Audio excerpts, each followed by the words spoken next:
Olá, sou o professor Edson Pinzon, da Ensino Contábil e Tributário. Estarei com você ao longo de 11 vídeos valiosos, conversando a respeito da Perdecomp, o Programa Eletrônico de Restituição, Ressarcimento ou Reembolso e a consequente declaração de compensação. Esta compensação, sempre realizada com débitos tributários na esfera federal, administrados pela Receita Federal do Brasil. Espero que esses vídeos sejam muito relevantes e úteis no teu dia a dia como profissional. E fica a dica, dia 26 de janeiro de 2021, curso Perdecomp Web na prática, lançado pelo professor Pinzon. Acompanhe comigo este importante vídeo.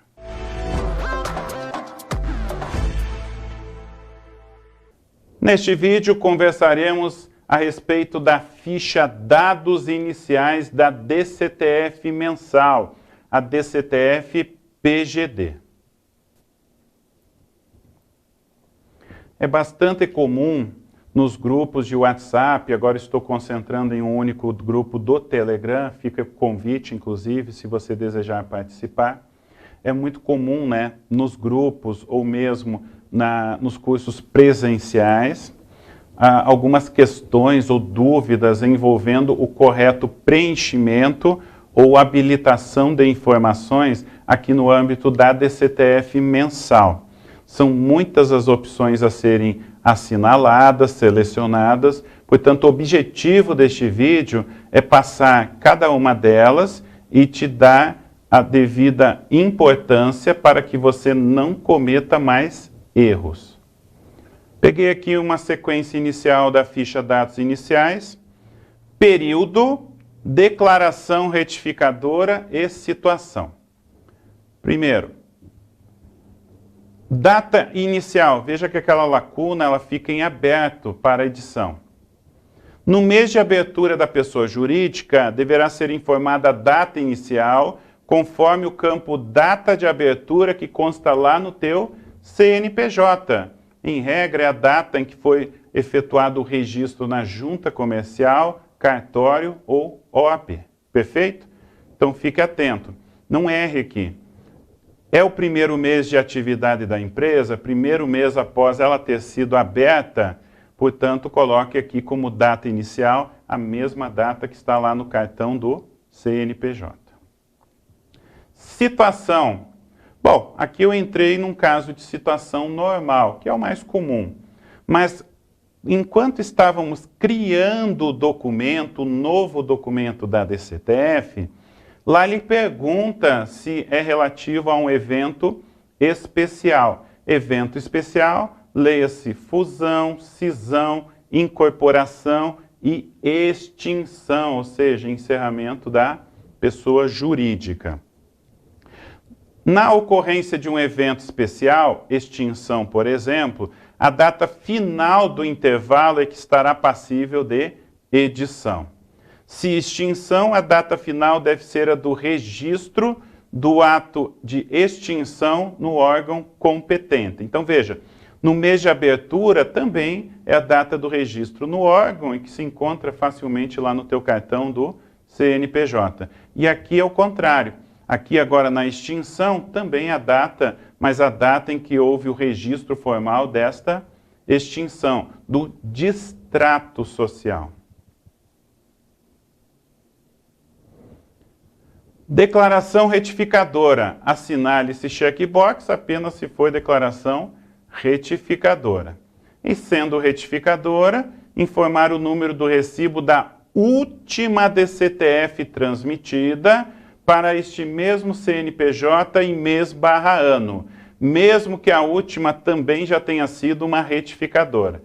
Então, se eu entreguei uma original, estou retificando pela primeira vez, eu vou informar o número da DCTF original.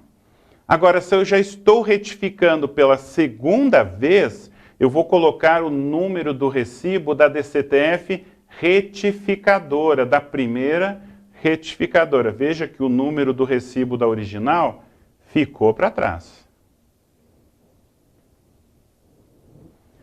Próxima sequência, PJ inativa no mês da declaração, PJ optante pelo Simples Nacional, qualificação da pessoa jurídica. Esta opção de PJ inativa, isso acaba confundindo às vezes o profissional, ela só é esclarecida lá dentro da Instrução Normativa 1599 de 2015, que é a instrução normativa que neste momento lida a respeito da DCTF mensal. Essa opção assinalada equivale também à ausência de débitos a declarar. Veja que interessante. Eu posso até ter apurado PIS e COFINS, mas estou com saldo credor. Sendo uma empresa de lucro real, posso estar com saldo credor. Se eu estou com saldo credor, eu não tenho valores de PIS e COFINS a declarar. Eu posso estar no lucro real anual, estar deixando de recolher imposto de renda e contribuição social, porque eu levantei um balancete de suspensão. Portanto, eu não tenho IRPJ e CSL. Eu vou dizer para vocês que esses dois exemplos que eu dei, eles sustentam sim essa hipótese de ausência de débitos a declarar. Mas como a gama de tributos e contribuições federais inclusos aqui na DCTF mensal é muito mais ampla e abrange, por exemplo, os impostos de renda retidos na fonte, seja de notas fiscais ou assalariados, eu coloco que é pouco provável que uma empresa em atividade esteja realmente sem valores a declarar. Mas caso isso ocorra, ainda mais pensando ali já na frente, porque já temos a previsão lá para maio de 2021, para o terceiro grupo, são as demais empresas que ficaram de fora da DCTF num primeiro instante, adentrarem para a FD-REINF e depois para a DCTF-Web. Ou seja, se entrar o imposto de renda retido na fonte, seja de folhas, notas fiscais ou outras situações, para dentro da DCTF-Web, isso acaba esvaziando, sim, os débitos a serem declarados aqui na DCTF mensal PGD. Legal? Então fica a dica, fique atento a qualquer momento. Uma empresa que hoje você sabe que tenha débitos ao menos a declarar de IRRF, num futuro próximo pode ser que nem esse tipo de débito tenha mais a declarar. Ocorrendo essa situação, é importante que você entenda inatividade ou ausência de débitos a declarar, deve-se transmitir a DCTF com esta opção aqui assinalada, no primeiro mês calendário em que isso ocorrer e também no mês de janeiro, caso essa situação perdure.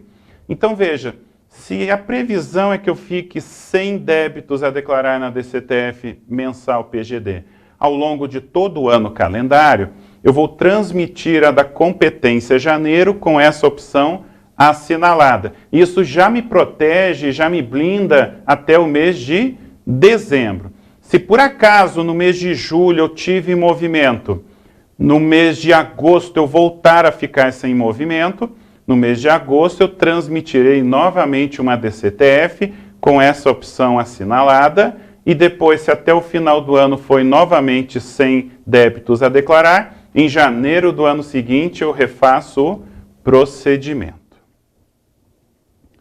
Pessoa jurídica optante pelo Simples Nacional. Bom, eu só marco esse checkbox se por acaso essa empresa for do setor de construção civil, leia-se anexo 4, uma das atividades do anexo 4 da Lei Complementar 123, mas que ela tenha exercido a opção do recolhimento com base na receita bruta. Portanto, ela substituiu a patronal de 20% da folha de salários por 4,5% sobre sua receita bruta. E isso tudo, pessoal, enquanto não estiver incluso a CPRB no âmbito da FD-REINF e DCTF-Web. Porque a partir do momento em que as empresas do Simples, que estão no terceiro grupo, para a FD-REINF e DCTF-Web, adentrarem nesta obrigatoriedade, por consequência, eu não vejo mais o menor sentido você manter essa informação aqui no âmbito da DCTF mensal. Aqui eu te coloco uma observação que quando se assinala PJ optante pelo Simples, o programa ele já desabilita uma série de opções e campos da sequência. Qualificação da PJ. Se não for pessoa jurídica relacionada à área pública, se não for cooperativa, se não for instituições financeiras ou seguradoras, você deve informar a opção como está aqui, pessoa jurídica em geral. Forma de tributação do lucro. Esta opção se encontra desabilitada quando eu utilizo as opções pessoa jurídica inativa no mês da declaração ou PJ optante pelo Simples nacional. Nos demais casos, a opção é habilitada e obrigatória. Se eu marcar real trimestral ou real estimativa, que é sinônimo de real anual, vai habilitar bem no final dessa tua tela a opção regime de apuração da contribuição para o PIS ou para a COFINS. E aqui é importante que você entenda, né? Eu vou chegar lá depois, que uma empresa de lucro real, ela pode sim estar no regime 100% não cumulativo, pode estar no regime misto, não cumulativo e cumulativo, e em casos excepcionais, 100% cumulativo. O que mais? Marcou real estimativa, que é real anual, ele vai habilitar para você marcar ou não um checkbox que vem logo na nossa sequência. PJ levantou balanço ou balancete de suspensão naquele mês. Muito bem, aqui eu coloquei umas legendas para facilitar. Legenda número 1. PJ levantou balanço, balancete de suspensão no mês, que tem relação com a forma de tributação real estimativa. Real estimativa é sinônimo de lucro real anual. Assinalar apenas quando no mês da declaração, isso é muito importante, porque senão depois o PGD te dá uma série lá de avisos ou erros e você fica meio perturbado, meio vendido, né? Assinalar apenas quando no mês da declaração tanto o IR como a CS estiverem sem valores de débitos a serem declarados. E é importante que você entenda que aqui na DCTF já é o débito líquido final positivo. Então não é antes de deduzir retenção na fonte, não é antes de abater créditos no caso do PIS e COFINS não cumulativos. Esses valores devedores antes do abatimento de créditos ou mesmo da dedução de retenções, o legislador e os guias práticos das escriturações fiscais digitais costuma denominar como contribuição ou imposto apurado. E aqui a gente já está falando de débito final devido após esgotar todas as compensações e deduções por retenção na fonte. Perfeito? Então, quando que vai ocorrer aqui o balanço ou balancete, suspensão, redução? Se eu tive prejuízo fiscal naquele mês, naquele período, base negativa, ou se as retenções e pagamentos já realizados no decorrer do ano calendário, estou falando de lucro real anual, tiverem sido superiores ao valor do IRCS devidos, grife aqui, antes dessas deduções. Pessoa jurídica com débitos de SCP, sociedade em conta de participação. Bom, se você marcar essa opção, saiba que primeiro, o CNPJ aqui do declarante tem que ser o da sócia ostensiva. Não se deve transmitir DCTF com CNPJ de SCP. Legal? O CNPJ de SCP é meramente para controle. Ele não deve ser utilizado como campo-chave para a transmissão de declarações ou escriturações fiscais digitais. Assinalar apenas se a PJ declarante for sócia ostensiva de SCP e também se tiver débitos de IR, CS, PIS ou COFINS da SCP, que tem a sua apuração totalmente apartada, a serem declarados. E aqui eu lembro que a principal validação do programa é para que você não utilize os chamados subcódigos dos débitos equivocado. Porque para cada código normal que eu tenha lá de um PIS cumulativo, por exemplo, eu tenho uma réplica com um subcódigo diferente PIS cumulativo, tracinho, SCP. O mesmo vale para COFINS e RCS. 3. Pessoa jurídica optante pela CPRB. Assinalar quando se tratar de pessoa jurídica elencada lá nas atividades ou KNAI fiscal dos artigos 7º e 8º da Lei 12.546 de 2011 e também, veja, uma junção de fatores que tem exercido a opção anual pela CPRB. Porque já faz anos que a CPRB ela não é mais obrigatória ou impositiva, ela é opcional pelo contribuinte e essa opção se exerce com o pagamento de DARF do ano calendário corrente sob os códigos 2985 ou 2991. Para finalizar aqui, aquela parte mais inferior dos dados iniciais, primeiro, situação da pessoa jurídica no mês da declaração. Veja quais são as opções aqui colocadas. PJ teve sua inscrição no CNPJ efetivada ou entrou em atividade no mês da declaração. Esse é importante. Toda empresa constituída usará esse em algum momento. Perfeito? É obrigado. Você sempre vai cair nessa regra.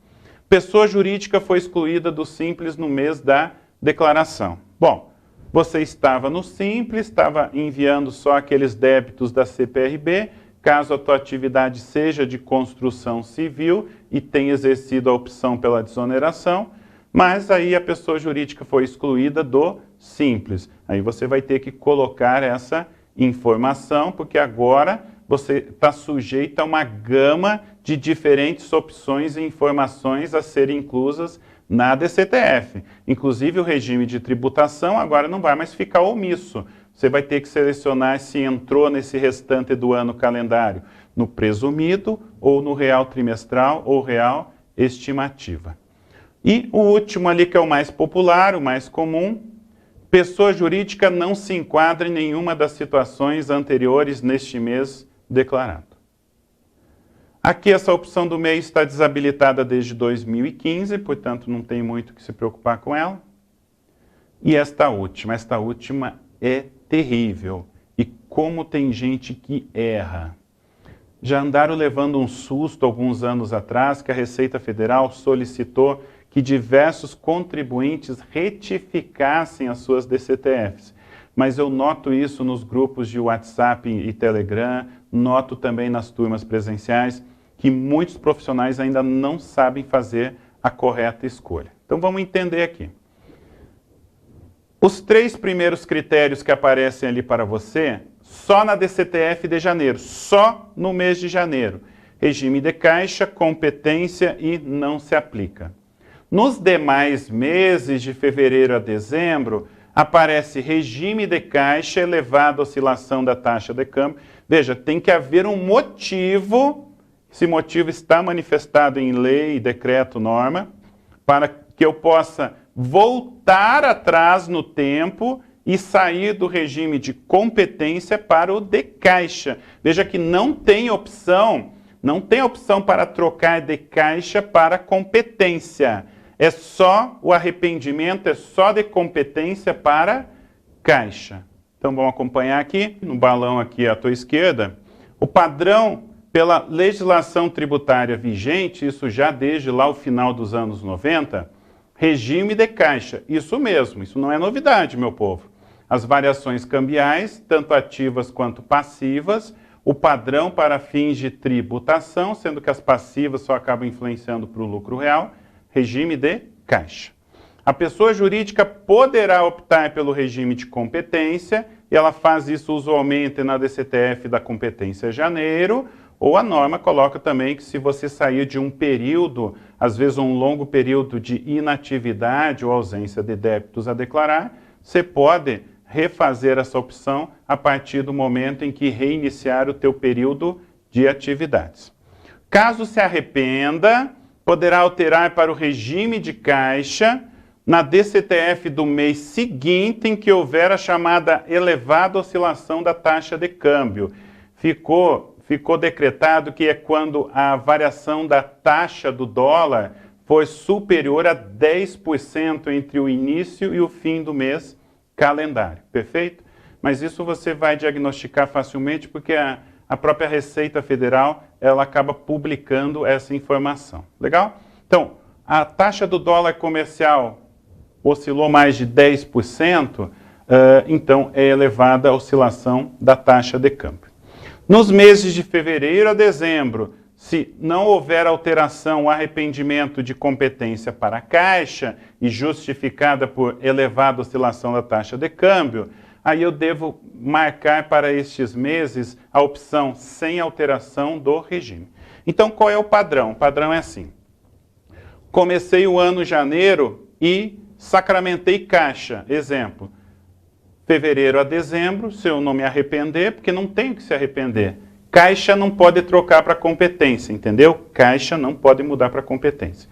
Então, o resto do ano você vai botar sem alteração do regime. Você marcou janeiro competência, e aí fevereiro, março e abril, sem alteração do regime. Mas em maio, deu uma pipocada lá no dólar, e você se arrependeu de ter marcado competência. Então você quer voltar ao regime, quer mudar para o regime de Caixa. Aí você vai marcar lá neste mês, né, regime de Caixa por elevada oscilação da taxa de câmbio. E é importante que você entenda que vai ter que recalcular, retificar, se for o caso, DCTF, FD, tudo o que foi afetado por você ter retroagido a 1º de janeiro, ter saído do regime de competência para as variações cambiais, migrado para o regime de Caixa. E por último aqui, a opção não se aplica, que aqui que está o grande erro, muita gente ama ou não se aplica, ela deve ser utilizada a priori apenas para as pessoas jurídicas imunes e isentas de imposto de renda. Entendido? Então, imunes e isentas não se aplica. Entidades com fins lucrativos, real ou presumido, tem que sair de cima do muro. Então, ou você vai colocar Caixa ou competência. Marcou competência, balbal, não tem como se arrepender. Tem como se arrepender só se tiver elevada oscilação da taxa de câmbio, aí pode. Marcou Caixa, não tem o que voltar para competência, até porque nem a legislação, nem o programa admite essa possibilidade. Você não pode sair no meio do caminho de Caixa e querer voltar ou retroagir para competência. Um último detalhe importante, que o ajuda do programa da DCTF, ele não presta esse esclarecimento, mas ele consta através de posicionamentos da Receita Federal, é de que o lucro presumido, quando ele estiver no regime de Caixa, aquela opção do regime de reconhecimento de Caixa para todas as suas receitas, isso também acaba afetando as variações cambiais ativas. Moral da história, não tem como estar no presumido regime de Caixa e só a variação cambial em competência, é proibido. Agora, o contrário pode. Eu posso estar no presumido competência, mas excepcionalmente para a variação cambial ativa, ter requisitado o regime de Caixa. Ufa, pessoal! É isso então. Esse vídeo ficou um pouco mais extenso que os demais dessa série. Esse era o importante recado que eu queria te passar. Todas essas minúcias e informações a respeito da ficha dados iniciais da tua DCTF mensal PGD. Eu peço por gentileza que você me siga nas redes sociais. Você me encontra facilmente no Face e no Insta através do meu nome completo, Edson Remy Pinzon. Inscreva-se aqui em meu canal no YouTube, ative o sininho para receber notificações de novos vídeos e se gostou, dá o teu like aí. Espero você em um próximo vídeo.